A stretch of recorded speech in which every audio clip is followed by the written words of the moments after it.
Oh man, it's starting, Mike. It's starting. We never have graceful starts, mostly because I just start without telling you.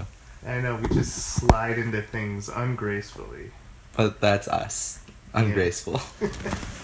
We slide into people's lives. Like the Juggernaut. Yes. That would be a cool intro where every time we started the podcast, it was because we just slammed through a wall. Right. Welcome to the podcast. Yeah. So none of our listeners would know. Right, yeah. They would have no idea. They would just hear us saying hi. Yeah. They would not know the destruction to Caleb's room. Yeah. And it would have to be Caleb. For the record, we're sitting in my living room at the house, and the wall that we're sitting in front of leads to Caleb's room, so we would destroy Caleb's room. Yeah.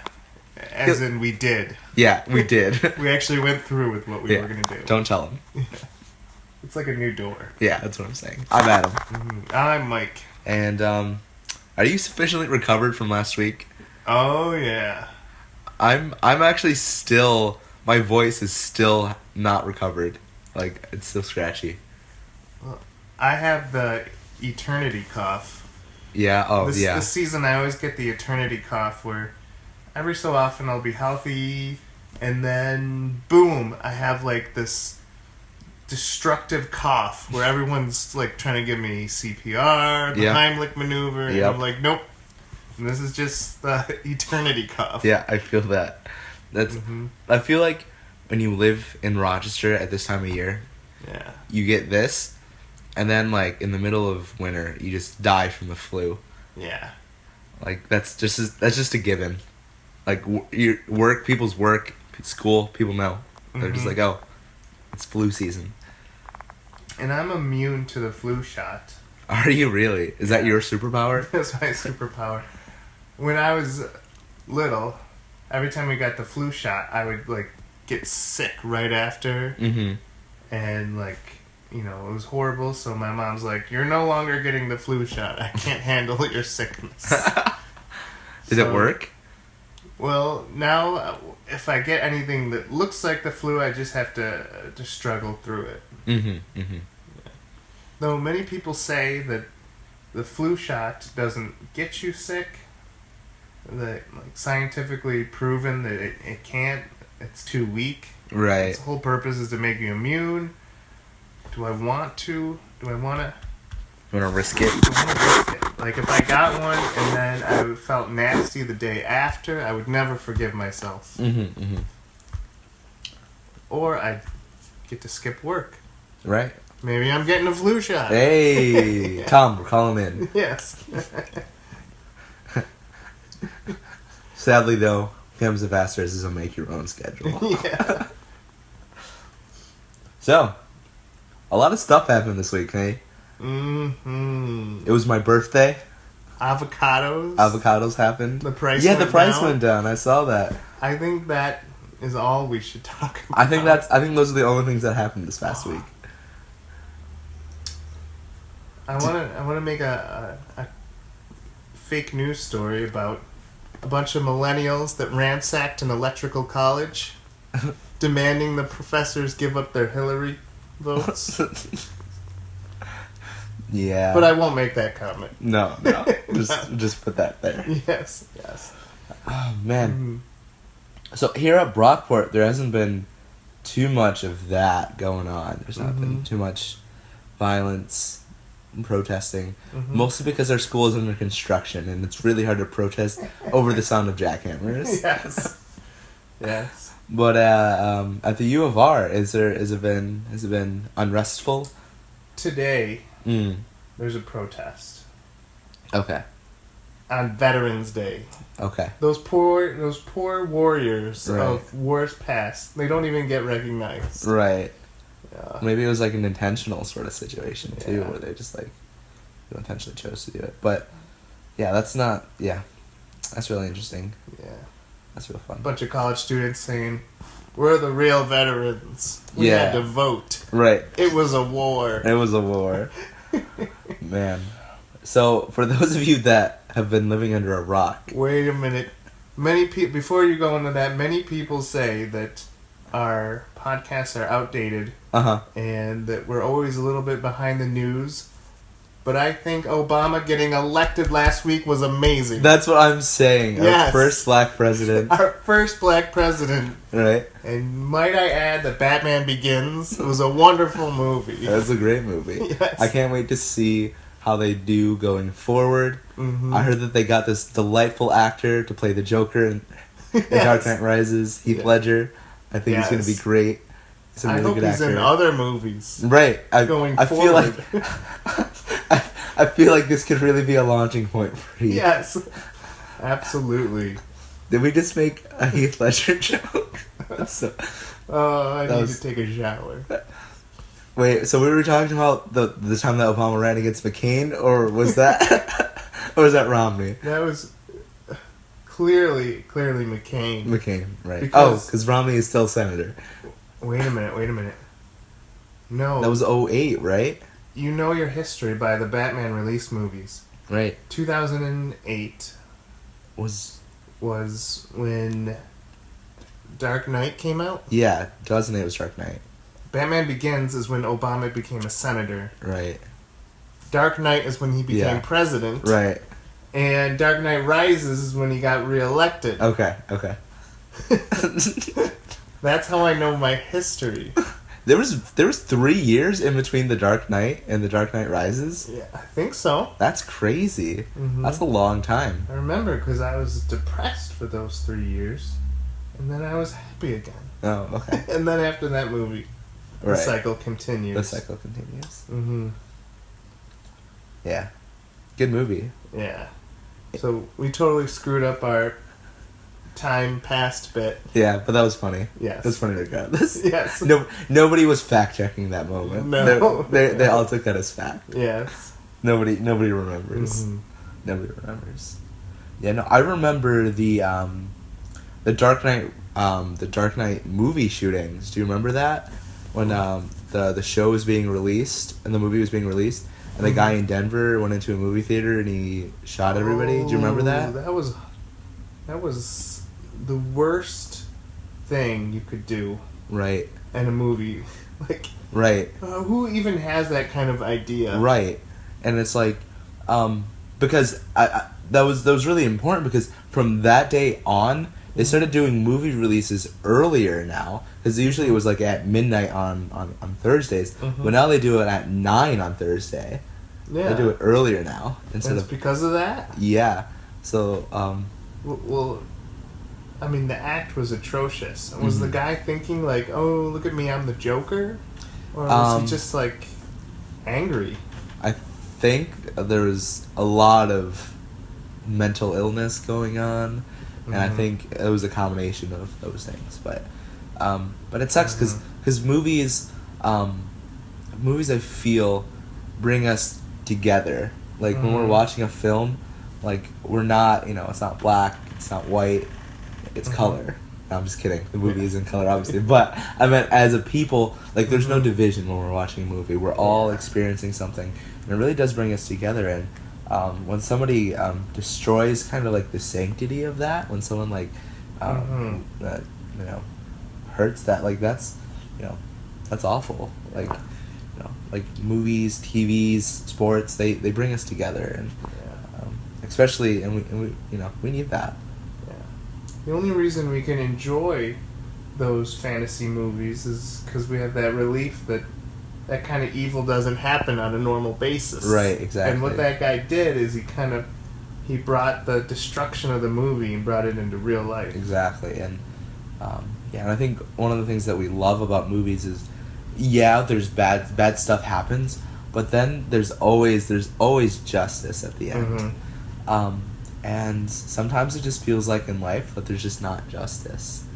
And for stuff that goes wrong, kind of like, do you remember it was a couple of years ago, but there's like this African warlord named it's like Boko Haram that kidnapped all those kids, little girls. There's so many Facebook. It's not that Caine guy. I think that was somebody else that was that's like Boko Haram. Oh. I might be also totally wrong and just said the name of a wonderful, delightful circus act. So I don't actually know. You know, there's... But... I'm so far behind in Mhm. my African warlord history. Right. So- It feels like there's a new one every day. Yes. But those people essentially pretty much just got away scot-free. Like, there was no justice. But, you know, you look at, you know, Superman, Man of Steel, or the start of the Dawn of Justice, like, an African warlord got justice, Yeah. right? Like, Superman came in, killed everyone after Jimmy Olsen got executed. Yes. By the way, worst cameo ever. Yes. I was like, wait, Superman's buddy. right, James Olsen, dead in the first 5 minutes. Mm-hmm. What a waste of a character. Right. That's so sad. I love James Olsen. Yeah. Anyways. There's a PBS special on comic books, and they said comic books take the problems of the real world and they solve it with superheroes. Right. Like in the 70s, or was it the early 80s, when people were losing hope in American patriotism, that's when Captain America became Nomad. Right. Which was like a non-American superhero. Or I know DC did an election arc, not for this election, but for the one that was 4 years ago, where the superheroes were split on Republican and Yeah, I remember Democratic, that. yeah. I remember that. And so, like, superheroes are always solving the problems of the world. Right. Or even, like, you look at the X-Men, like, yeah, they're mutants, but, like, underneath they were commenting on racism. They were commenting on gay and lesbian issues. However, within the form of comic books and this idea, they're not, they're not outcasts of society, quote unquote, but they're mutants, right? And they have superpowers, and that makes them different and dangerous. And they were able to then explore, serious issues, serious topics. But thank you, Stan Lee. right, but yeah, no, comic books and movies, they allow us to explore issues and topics that I feel like we're too afraid to talk about. Which is what we need now, I think. We need a movie to save us. We need a hero to save us. We need a Jesus to save us. Yes.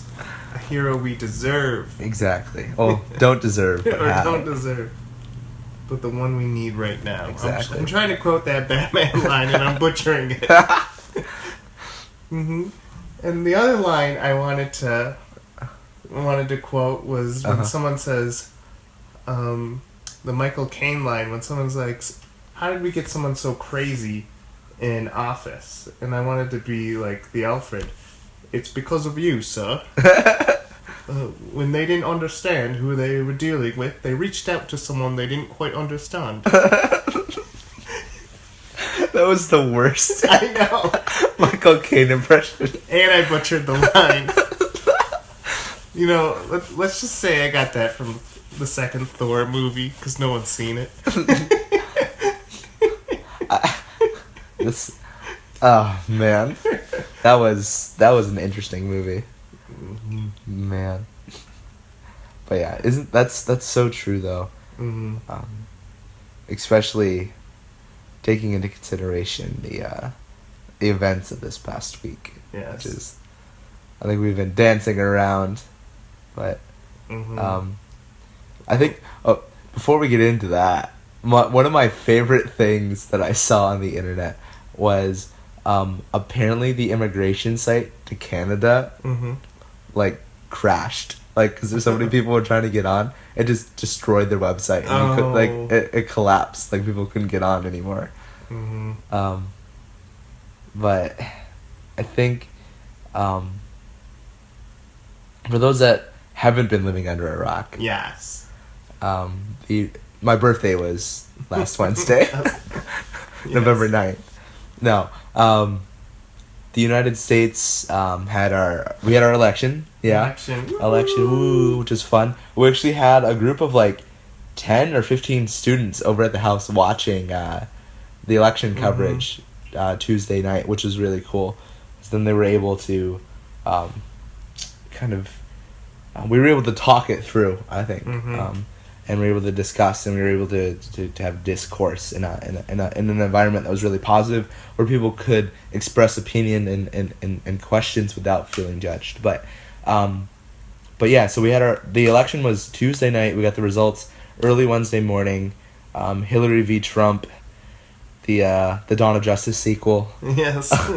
Whoever wins, we lose. Right, exactly. Type thing. Exactly. And businessman, President-elect Donald Trump is our president. Yes. Congratulations to Donald. And yeah, so there's been a lot of an outpouring of response from people. Mm-hmm. That's a soft word, Yeah, response. yeah, there's been violence in our streets. People have been responding to walls with spray paint cans. Right. Yeah, and it feels like we've just regressed. Yeah. And he's not even, I don't know, he's not even, it's not him that's directly responsible for that. Right. And I've been reading stories and stuff where it's, people have given up economic security, people have given up, morality in exchange to be more freely racist and more freely like the 1950s essentially. Yeah.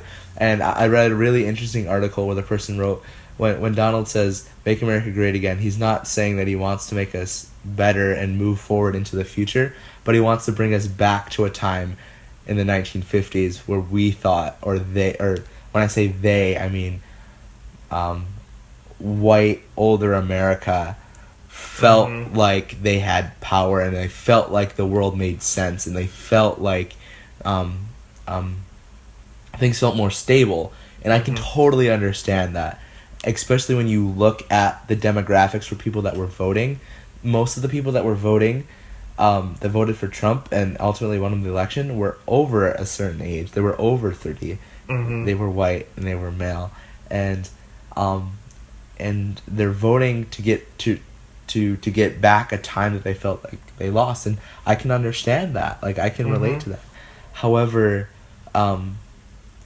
that's kind of where it's concerning, because I don't necessarily know if Donald best reflects our country as a whole.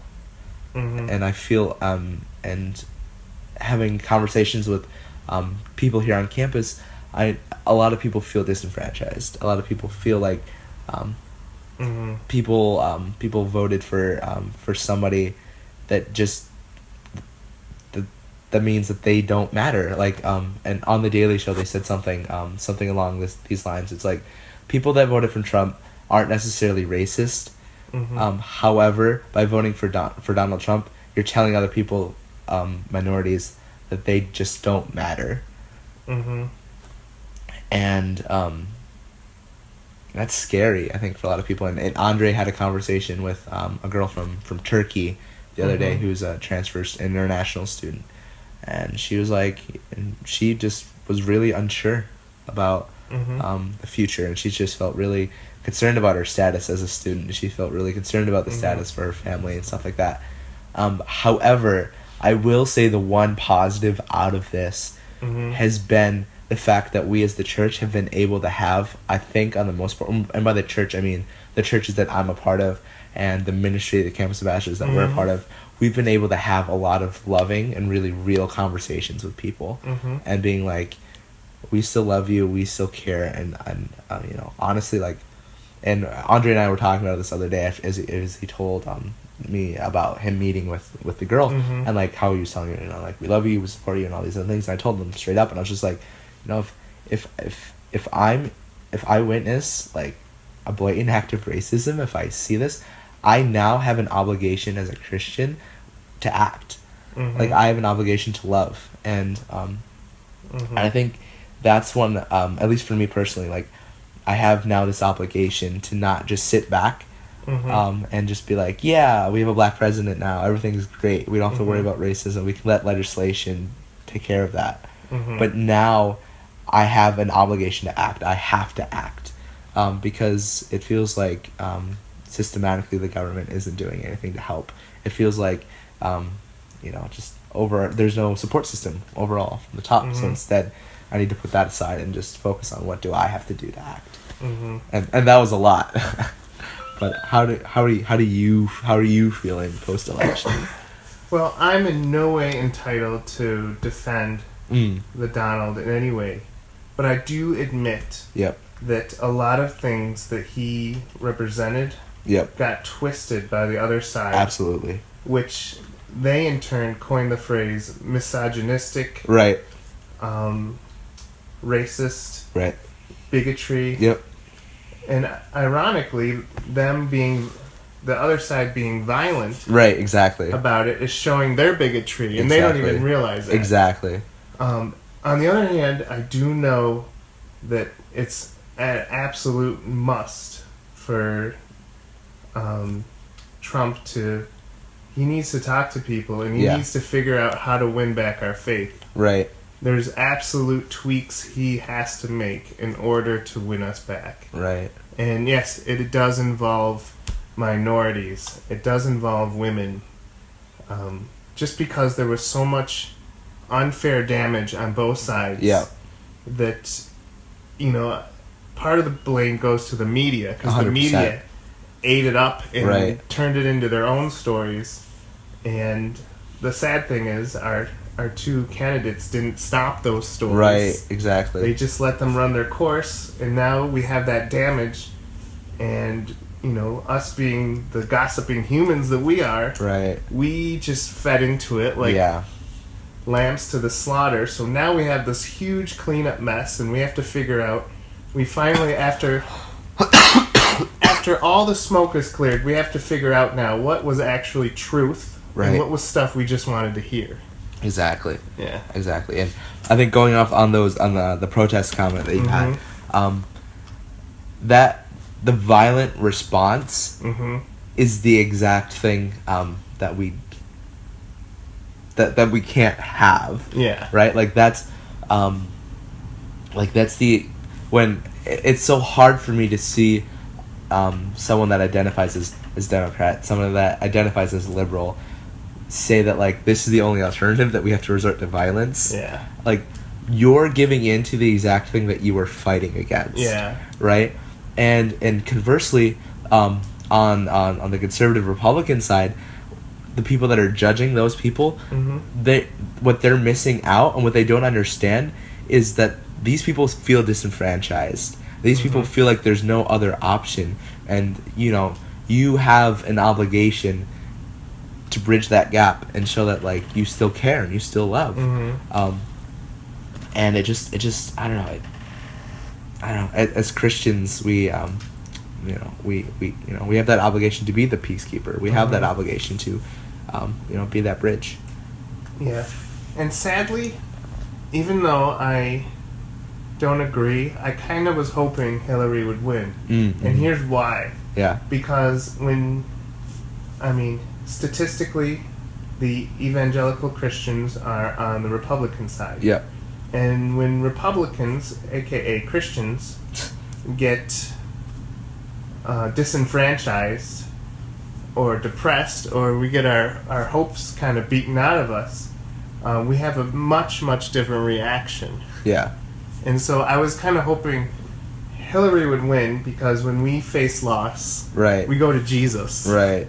When the other side faces loss, which some of them are Christians, some of them do believe, and I do believe they're trying to make the best choices. Yeah. But the majority are not. They don't have anywhere to go. Right. Yeah. Except to Jesus. Except to Jesus. We'd really want them to go to Jesus. Yeah. But then the response of the Republican Christian camp to not want to venture into that, I think that's what makes me the most heartbroken. That's what hurts me the most, is the fact that I'm seeing on Facebook people that are like, oh, look at them, they're so dumb. Yeah. They don't know what they're doing. We won. This is why we won. And they're just they're making a bad situation worse. Yeah. Instead of trying to feel their pain instead Mm-hmm. of trying to help them deal with their pain and point them to Jesus. Right. I think there's a great message here. You can't put your hopes in one person. Right. There's only one person you can put your hope into. Mm-hmm. I mean, I think really that's like the moral of this story. Right. And I think we learn that moral every 4 years. Yeah, right, exactly. Because not 4 years ago, I think everyone on the other side was depressed and they Right. wouldn't leave their room and Right. they were yelling at their kids. Right. That sounds like a really personal story. Yes. But, yeah, I remember 4 years ago, Obama met part 2, Mm-hmm. the Obamaning. But I just remember that my attitude going into it was way different than my attitude going into it this time was. Yeah. And I feel like I learned a lot from that time around because at that time I was very adamantly Obama. Like I knew I was going to vote for him for a second Mhm. term.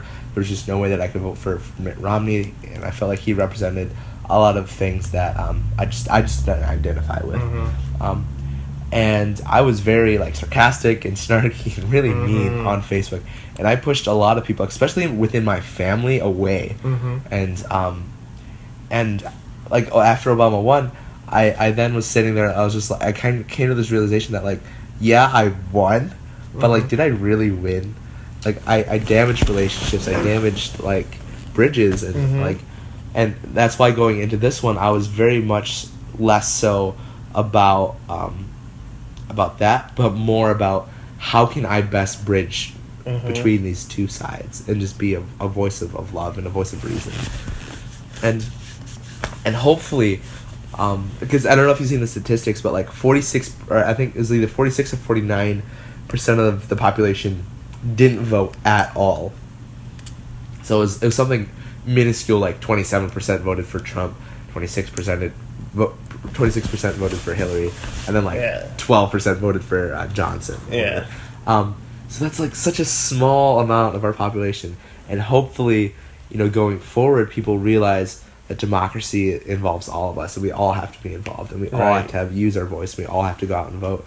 And also, I hope out of this that during Trump's presidency, that just an amazing and awesome group of women get really inspired Mm-hmm. by everything that's happened and everything that was said, Mm-hmm.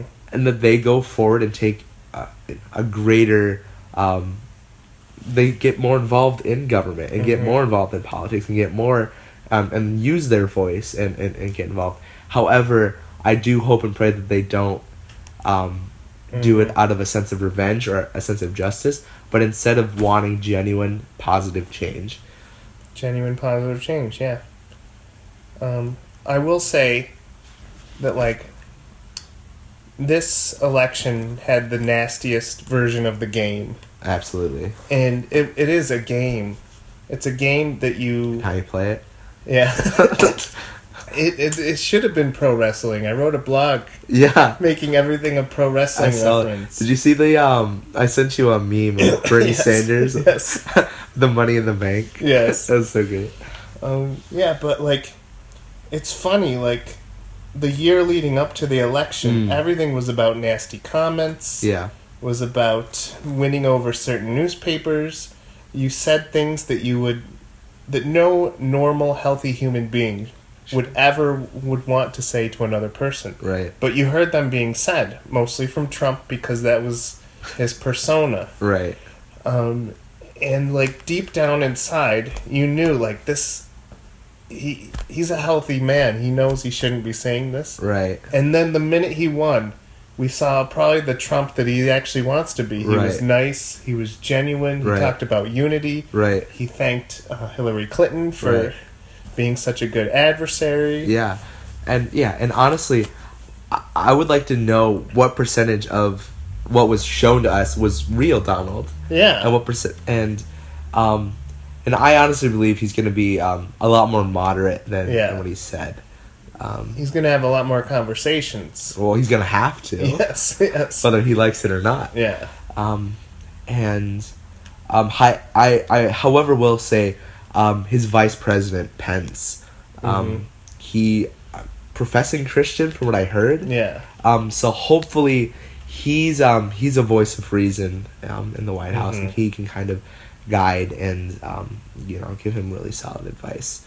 And I will say another positive that has come out of Trump being president is that he's going to now put in more conservative Republican Supreme Court justices, which will then have a more positive influence on stuff like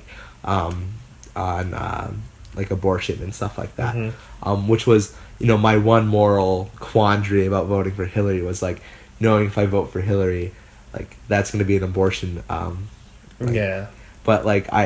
then I think you can also coincide that with the fact that you can vote for better representation. And how I voted, sorry, podcasting, we're talking about personal politics. Sorry. Yes. But I did vote for Hillary.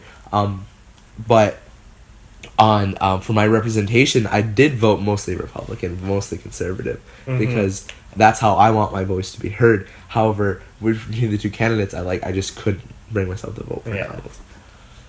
I did the vote of conscience, so I did the write-in. Okay. You get 32 people. Yeah. You can write in. I chose the only one who had a website. Evan McMullen. Okay.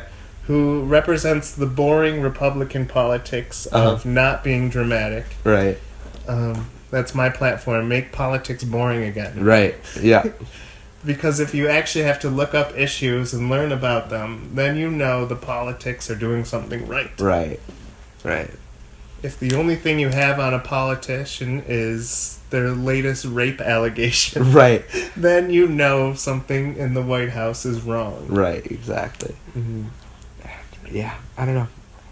I just wish that we as a society, I wish we could just get everybody in America, into one, Superdome. Yeah. And we just sat down and just talked it out. Right? And we did trust exercises. We had hugs, some cookies, some milk, and we could just hash it out. Because I feel like when we have these big, huge talking heads that are running for president that are doing the talking for us, those aren't representative of the people that they're voting for. Not every Republican is misogynistic, racist, and not every Democrat is a bleeding heart liberal that only eats vegetables. Hello. We had a housemate walking. Yes. And I just felt like out of this election, it just took the humanity away. Yeah. It just it played into stereotypes. Yeah, and that's no bueno. Yeah. So going forward, how do you think you're going to address those students that are protesting on your campus? Well, you see, this opens up a great opportunity. Yeah. I really think that this is the presidential lifespan where we actually are forced to trust God. Right. The past 8 years, we've always had God is great, but we have a black president. Right. Exactly. That's how I felt. I was like, racism. Yeah.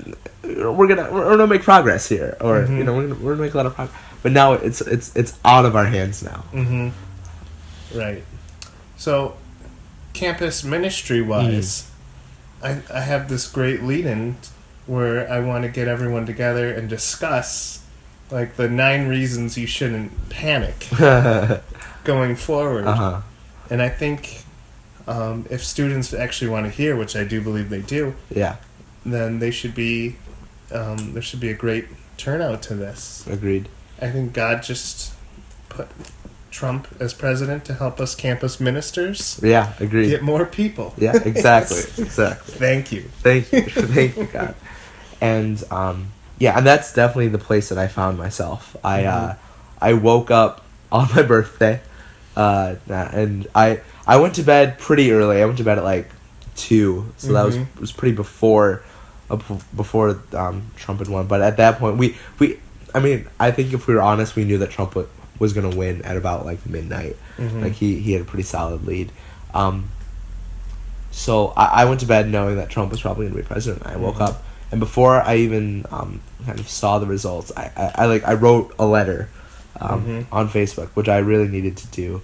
One of those really stupid open letters, but it's Dear Young American. Exactly. Except And I apologized to Donald Trump. I was like, I felt like I held on to a lot of stuff in my heart that was just not Christian and not loving. Yeah. And but I think that, like you were saying, I think this 4 years is going to be a time of reconciliation, I think, and a time of progress, and I think, but not on a political scale, but on a relational scale, and like I was saying earlier, like we have an obligation now to rebuild bridges and show people.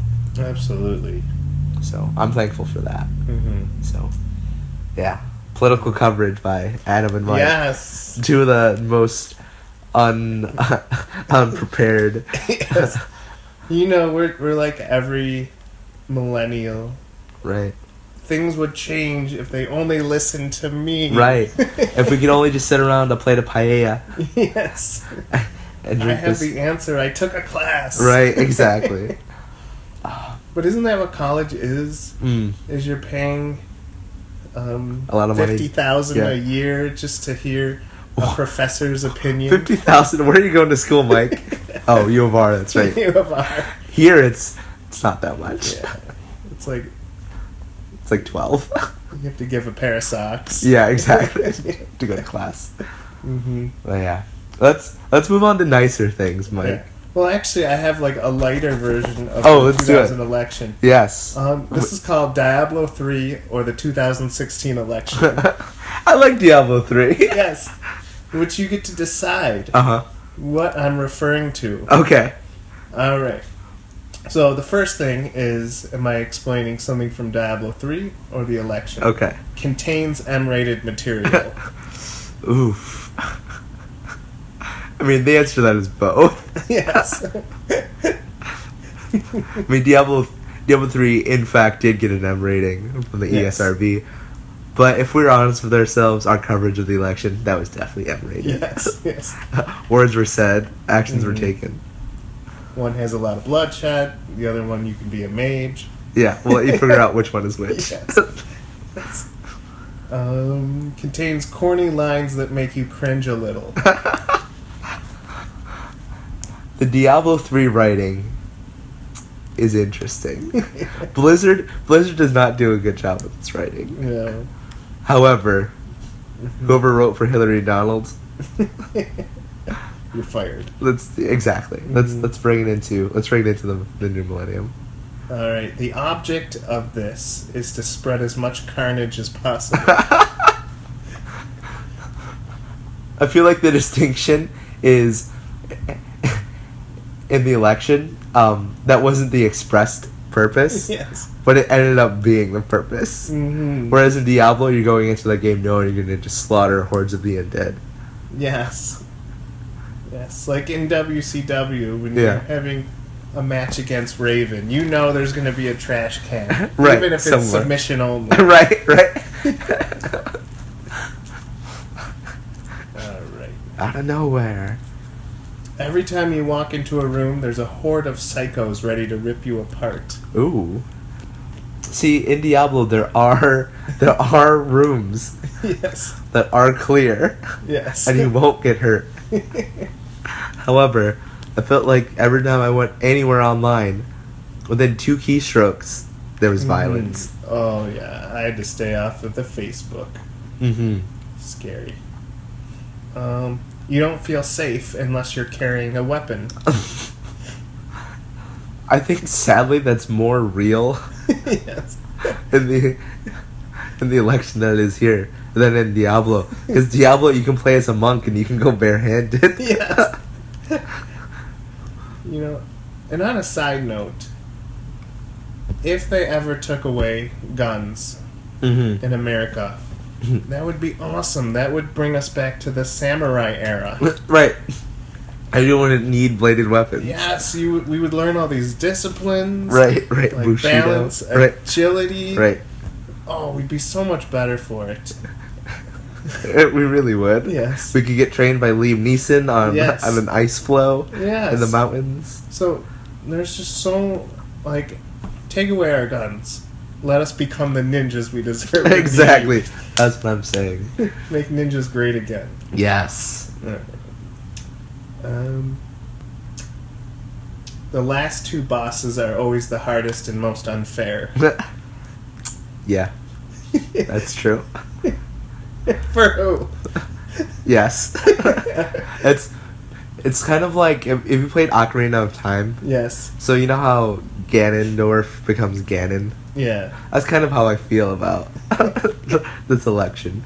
They're both awful and they're both essentially the same person, Yes. even though they're two different bosses. And they both can be taken out with light arrows. Exactly. The people you play with are always crying because of the harsh rules.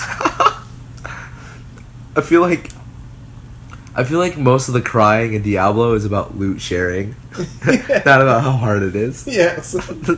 It's on the election. Yeah, exactly. Even when you win, you still don't feel like you've progressed enough. See, when you beat Diablo, you feel a sense of accomplishment. When you voted, you felt like you accidentally stepped on your puppy. Yes. Like, do I let it die from the terminal illness? Or do I have to take it out Right. early? You have a constant urge to go on a raid. Oh, man. I mean, I didn't have that personal reaction to the election, Yeah. so I'll have to go with Diablo on that one. Yeah. Jesus probably doesn't want you to learn any lessons this has to teach.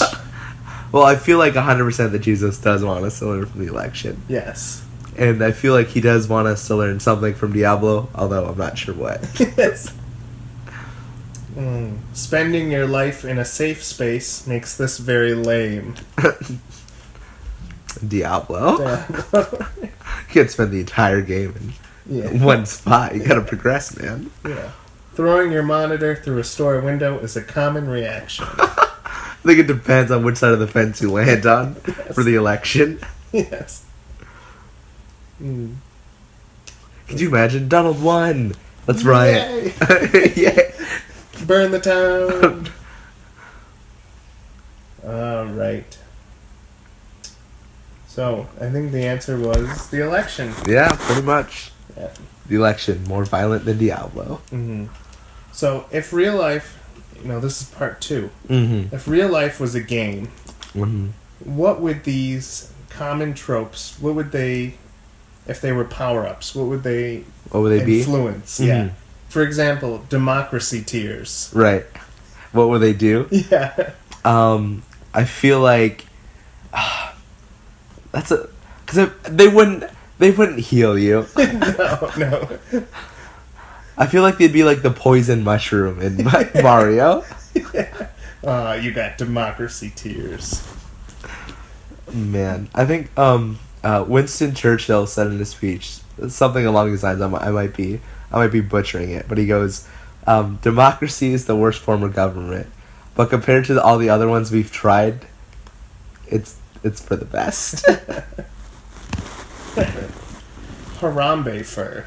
That would be like rare candy. It would level you up. I was thinking of an armor that wasn't bulletproof. It brought up your popularity 800%. It would increase your charisma. Yeah. Alright, the Tome of Memes. I feel like it would increase your charisma by not charisma. It would increase your speechcraft by like 5%, but it would decrease your hygiene by like 10. Yes. Chuck Norris's jeans. First of all, you'd have to be at such a high level to equip those. Yes. I don't think anyone could ever equip those. No, you But couldn't. essentially what they would do is, give you the ability to, leap tall buildings in a single bound. Yeah. Be faster than a speeding bullet. Kick ghosts. Exactly. Rip through the space-time continuum with a roundhouse kick. Yeah. I hear he can kick through time and hit Hitler. That's actually how he died. Yes. Bacon. Bacon would have the same effect that it does in real life, where it just gives you plus 10 joy. In Phoenix Down. And Phoenix Down. Exactly. It can revive the dead. Yeah.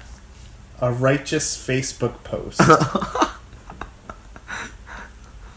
Plus 10 to morality, minus 5 to speech, because nobody heard. Yeah. Nobody cares. Nobody cares. Plus 3 to patting yourself on the back. Exactly. A snarky tweet. Ooh. Does anybody use Twitter anymore? Somebody said to me the other day, Twitter is like trying to whisper something in a crowded room. Yes. It's true. But a snarky tweet, I feel like that would plus 3 pats on the back. Yeah. Other than that, like, there's no real upside to Twitter besides like following really famous people. Yeah. And like news. Other than that, like, who are you really talking to? No one ever says, "Man, I need 1,000 opinions right now." Right, exactly. I hope someone sells me something. Right. A hipster scarf. Plus 3 to originality. Exactly. Plus 3 to originality.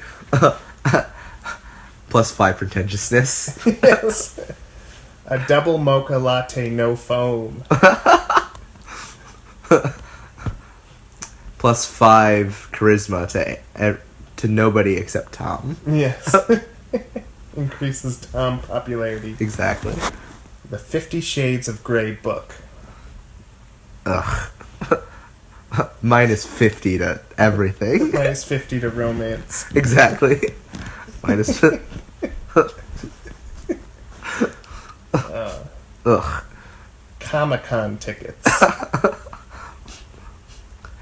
Plus 10 to joy, minus 5 to being able to face your wife the next day after she finds out you spent $200 on Comic-Con tickets. Oh, I would go to the much harsher plus 30 to virginity. I didn't want to say that. Yes. Oh, it's so sad. Alright. So that is the game of life. If you have any of those things, We're sorry. please keep score at home. Exactly. Yeah. Alright. Man. What's our time looking What's our like? time? We got time. We're at 47 minutes. 47 minutes? Oh, we gotta get on another tirade. That's what I'm saying. Did you, So, you had messaged me about a game called Serious Sam, correct? Yes. See, I had misread that and thought you meant Pajama Sam. Do you know what I'm talking about? Yes. Or Yes. the point and click? That was the other game I wish I'd wrote called Can You Tell the Difference Between Pajama Sam and Serious Sam? Oh, man. But, how do you feel about point and click adventure games? They have to be funny. Yep. And they have to make me feel like I'm watching a movie. Mm-hmm, mm-hmm. Otherwise, it's just a game I can't beat. Right, exactly. Do you have a favorite that you've played? I got this free version called Under a Steel Sky. Okay. And it's a point and click adventure where you have to solve puzzles by getting into different conversations. It's kind of a steampunk dystopian future. Interesting. And your character uses these smart one-liners. Okay. Argues with his robot friend. Gets into arguments with technicians who yell at you and tell you that they're too old. So your normal everyday life, Mike? Yes. What I forgot is that there's no autosave. Oh. So I played this game for like 15 minutes. Finally beat all these puzzles. And I accidentally talked to a guy 3 times. And you're only supposed to talk to him twice. Okay. And he zapped me. Oh no. And I died. And there was no like go back to last save point. Right. You started all over again. Yeah. That sucks. Won't do that again. Nope. Constantly have to save. What about the current ones where they have like the Batman from Telltale Games? I saw Walking Dead. The Walking Dead one's pretty cool. Those are interesting because they're less like point and click adventures and more like almost like a morality sort of choice games, which are really cool with the increased level of stress because there's like a timer on your choices. Yeah.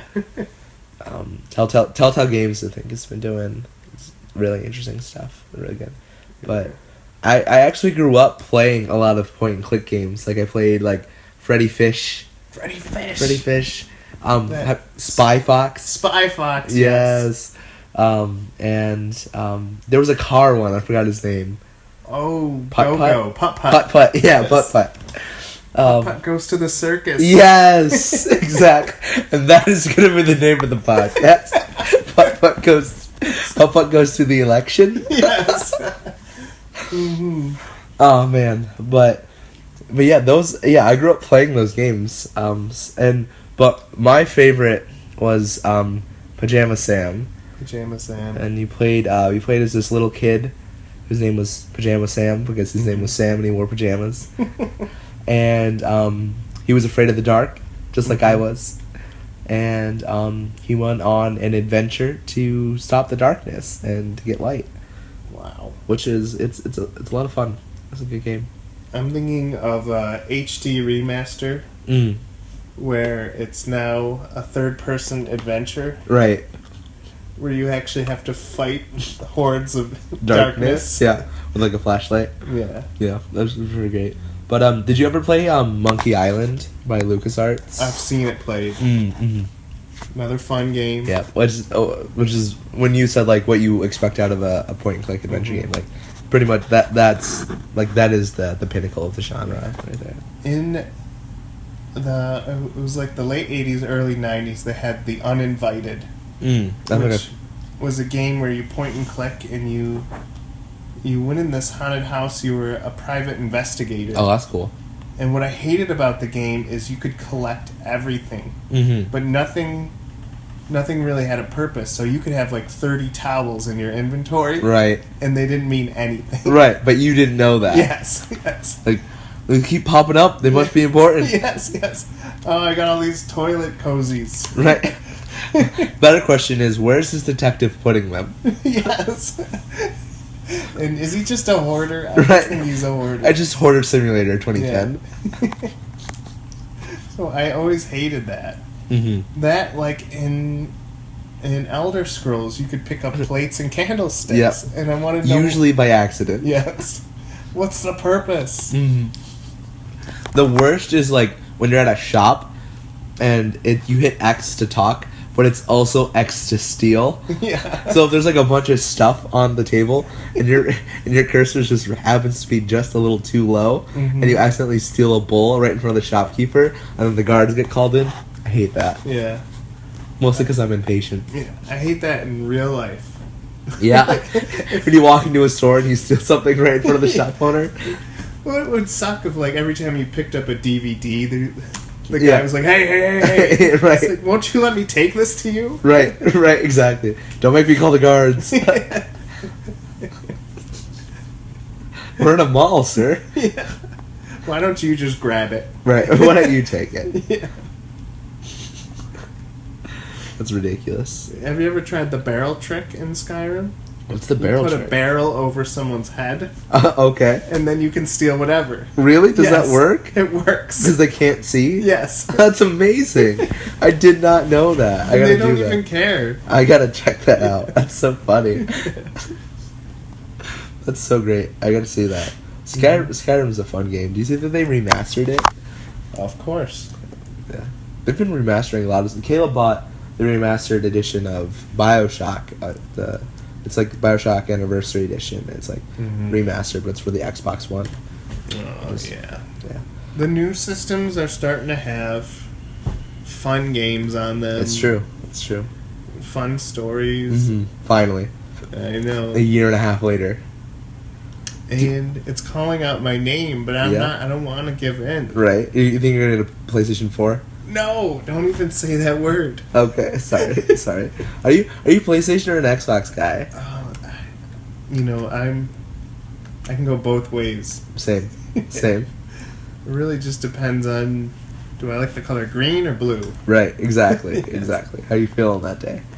Though I did try, my brother's fiance has an Xbox One.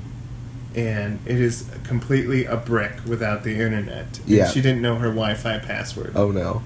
So it's like, you can't play this game. Right. Why? I have the disc. It's because we don't have the internet. Right. You have to like download it. And all That's that like, stuff. that's so weird. Yeah, that is weird. Yeah. Yeah. 2 points for Gryffindor. 2 points for Gryffindor. That's what I'm saying. But yeah, no, I'm definitely historically I'm more of an Xbox guy, but I think the PlayStation 4 has better graphics and stuff. Yeah. But that being said, did you you've heard of a game called No Man's Sky, right? Yes. And all the hype that was like building up to it, and then how bad the game actually is. Yeah. Have you heard about this? Yeah. I heard that like everyone's really disappointed. Mm-hmm. And like the demo is just not the what they were showing. So I saw this thing where they were showing the developers were showing No Man's Sky on like the late like a late night show, and they were supposedly showing demo footage, and the guy was allegedly playing it as it was being shown. But if you watch the video, he doesn't actually even touch the controller, and it's just a video. Oh. So like, so they knew that like during production that the game just wasn't going to be anything like what they were showing people, and it just flopped. Yeah, they're saying that it's like the biggest disappointment in games. Yeah, he actually apologized. Yeah, I saw that. He said it was a mistake. Yeah. Yeah. And that's what happened with that Aliens game that came out. Yeah, the Colonial Marines. Yeah. I think that I heard that they got sued for like because they lied. That's crazy. Mm-hmm. What is the most disappointing game you bought thinking it was going to be awesome? Oh man, see that's the hard thing. Well, usually when I go on a GameStop binge, and I know it's got a bad review, right? Because I buy things that are used, right? And I say, how bad could they screw it up? Right. Yeah. And then I find out how bad it is. Yes. Because in your mind, you're thinking, how hard is it to program a jump? How hard is it to make a good fighting system? Right. And then you find out it's really hard. It's really hard. It's extremely hard. Yes. But you don't have a contender for worse? Oh, gosh. So, there's a game on the PlayStation Move. Oh, man. Which was their Wii contender. Right. It was a street fight game where Danny Trejo trained you. Danny Trejo. He trained you how to be a bare-knuckle fighter. Right. And the game was, I mean, it got fun, but then when the enemies got hard, you realized that none of your punches mattered. And it didn't actually know what you were doing. That's sad. As a kid, I bought the Pokemon trading card game, being like, I like Pokemon, I like trading card games, but I don't like this as a video game. Yes. And I remember being really sad because I saved up about like 3 weeks worth of allowance to buy it. So it wasn't the Game Boy. The Game Boy version of Pokemon the trading card game. But it was cards. It was literally cards. So it was a video game version of the Pokemon card game. Oh. Wow. Yeah. So, which is funny because now there's just apps for that. Yeah. Like, I can play Hearthstone for free. Mm-hmm.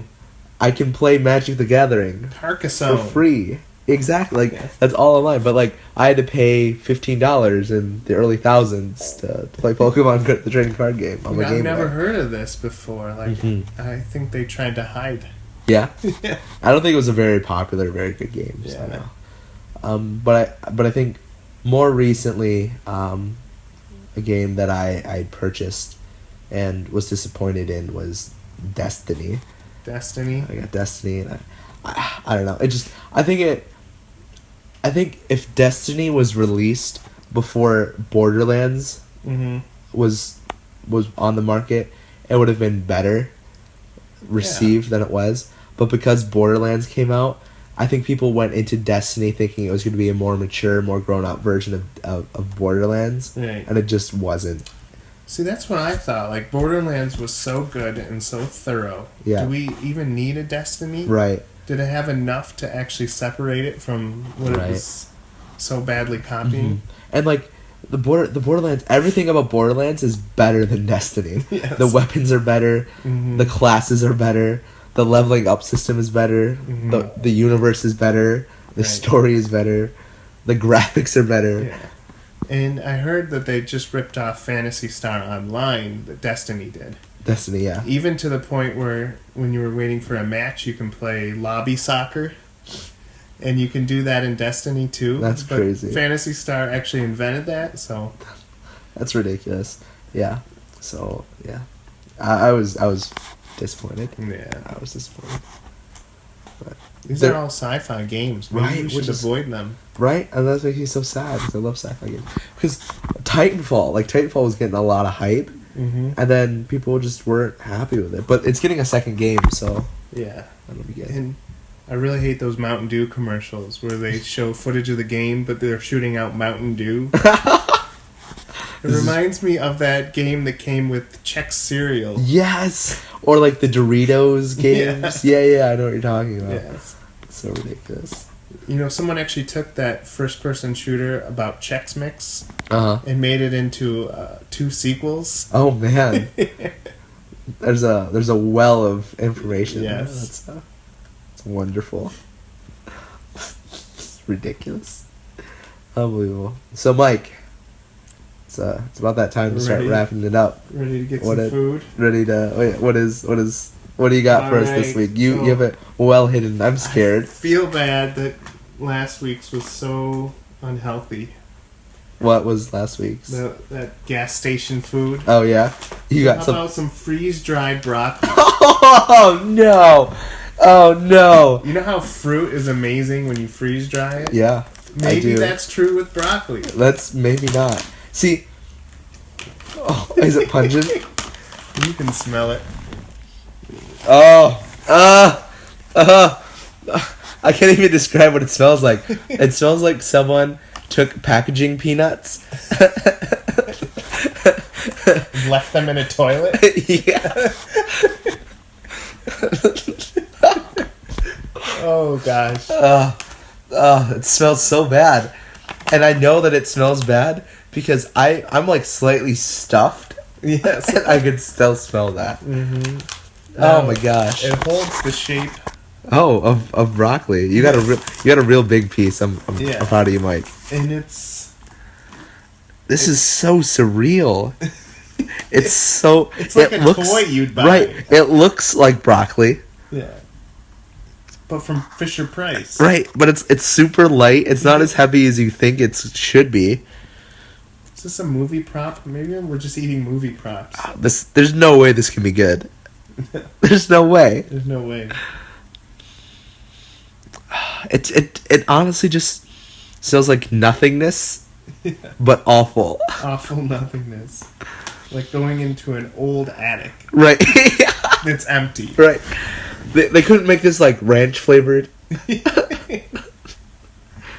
It's a delicious way to snack. Is that what it says? Yes. It says who? It's all natural, freeze-dried, no preservatives, a smart snack. I feel like this is the physical representation of pita. Yeah. Hollow in the inside. Yeah. Looks like a vegetable on the outside. Yeah. Not appealing. Mm-hmm. So there's only one thing left to do, Mike. Yes. Cheers. Cheers. Oh. Mm. It's actually not bad. Oh, it got weird. At first it was like just slightly broccoli. Mm-hmm. And now it's very broccoli. First it gets leafy. Mm-hmm. It's like, don't get me wrong, I love broccoli. Broccoli's good. But that tastes like really gross old broccoli. We can't mess with God's nature. No. It literally just tastes like styrofoam that's been sprayed with broccoli flavoring. This is broccoli of the future. No, it's not, Mike. Not my future. When we go into the apocalypse. Right, that's all that's going to be left. Yeah. Not in my America. Not in my America. We eat real broccoli. Mm-hmm. I feel so bad for all the broccoli that had to die for that packaging. I know, perfectly good broccoli. Right. had to be dried. Right. Water taken out of it. Right. It's like, at this point, like, if you're so worried about healthy snacking, why not just eat real broccoli? I feel like it's cheaper than that. Like, how much is that? This is $2. Right. You could literally get a head of broccoli for 99 cents Yes. at Wegmans. I should have just brought a head of broccoli. Right. Like, so much healthier for you. Like, I don't even want to know the preservatives. Is there any? There's probably no not. preservatives. Okay. It seems like there's a lot of sodium. 16 milligrams of sodium. Like, that's not a lot of sodium, but it feels like that's more than should be in there. It's like we took broccoli and we had to add cholesterol. It's a product of China. Oh. You know what blows my mind? Look at on the front. It's literally a basket full of healthy, wonderful broccoli. It's fresh. Right. It's what you'd want to eat. Right, exactly. Like, why not just eat real broccoli at this point? Yeah, should we be eating this in space? Right, right. Astronaut food? Right. Ugh. That was not pleasant, Mike. No. That was not. I'm back in the game. Back in the game. Ugh. That was so weird. Ugh. See, I would have been on board if the broccoli taste wasn't so, like, pungent and overpowering. Okay. Like, you know what I mean? Like, and read this. You may find a small peel or core residue due to the shape differences of fresh and automatic processes. It is not a quality problem. Please rest assured and enjoy. what does that mean? If you see some residue on your broccoli, See, there's not that disclaimer when you buy real broccoli. no. There's like so many compromises here. Yeah. Moral of the story, just buy real broccoli. Yeah. Don't get freeze-dried broccoli. Do you think if we rehydrated that broccoli, it would turn into original broccoli? It would look like the front. Right, exactly. I hope so. What's the serving size? 28 pieces. How many are in the thing? 28 pieces. That's what I figured. Mm. I love snacks like that, like animal crackers, where they're Yeah. just like, you can just eat the entire barrel. Yeah.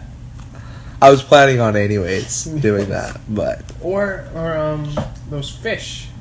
goldfish? The goldfish. Those fish. Yeah. Yeah. The serving size is 50. 50 goldfish. Yes. I get tired of goldfish after like 10. Yes. Could you imagine eating 50? I don't think I've eaten 50 goldfish in my life. Yes. Especially when Fig Newtons are 2. 2, right, Yes. right. Like, how? Yeah. Fig Newtons are superior in every way. Like, a serving of ice cream is like tiny. Yeah. Yeah. We really messed up that. We did. And that's why I voted for Trump. Why? He said he'd bring back the serving sizes. Did he? No. Okay. I was hoping you'd go along with it. Yes, he did. Yes. By bring them back, you mean increase them Yes. or take them away. Make them American again. Make America snack again. Make servings American again. How's Lynn responded to our craziness? All of her friends Yeah. they said, come back. Did they really? Yeah, and I'm like, I swear it's not that dramatic. I swear it's not that. Don't fall into the panic and hysteria. The hype. Yeah. How the Canadians been reacting? Are they concerned for their brothers? All they have is our news to kind of fact check on it, so they're scared. Yeah. Yeah. They've been sending us care packages. Are they really? Yeah. That's funny. Ah, man. At least you have a plan B in case stuff goes out, and you can just I do. scamper off to Canada. I don't know. I was thinking starting fresh. Finland. Finland. Yes. You wouldn't know the language. They eat a lot of freeze-dried fish. Yes, and broccoli. Yeah. No broccoli. Sorry, no, after. that's loud. And with that sound Yeah, effect, right. With the first time that we've had a sound effect. we've warmed out our welcome. Warmed out. Is that a word? Worn? I think you meant worn out. Worn out. Yeah. but it's also warm too. Yeah, exactly. It is very warm in here. Mm-hmm. So, Mike, what did you learn today? I learned that Putt would be a better candidate than everyone who appeared on the ballot. Because he's based on friendship, love, positivity. And his running mate is Pajama Sam. Exactly. Who's clearly a Christian. Exactly. He has to be. Mm-hmm. I learned that if you're going to eat broccoli, you might as well eat real broccoli. Stop messing with God's plan. Right, exactly. If we learned anything, it's not to mess with God's plan. Yes. And on that note, that's this week's vibe. Amen. We'll see you on the flippity flop. We'll see you in the funny pages. That was awful. Yeah. Okay, bye. Bye.